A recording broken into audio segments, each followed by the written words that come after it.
ابو بکر ایک رات میں تیرے گھر آؤں گا، ہجرت کی رات ہوگی، حکم آ جائے گا، جانا ہوگا۔ عرض کی یا رسول اللہ جب بھی آئیں گے ابو بکر کو تیار پائیں گے۔ وہ رات بھی آ گئی جس رات حضور کو حکم ہوا، فرمایا علی لیٹ جاؤ، سو جاؤ اسی بستر پہ، میں جاتا ہوں اور صبح امانتیں لوگوں کی دے کر آ جانا۔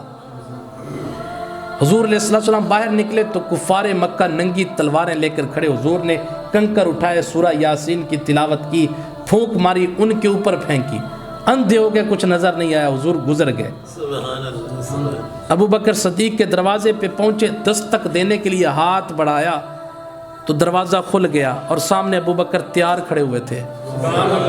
یار بٹھی سبحان اللہ تسی کہیے، مزہ نہیں آیا۔ ابو بکر صدیق تیار کھڑے تھے۔ ابو بکر خیر ہے کدھر جانے کا ارادہ؟ عرض کی یا رسول اللہ ارادہ تو کہیں جانے کا نہیں، انتظار آپ کا ہے۔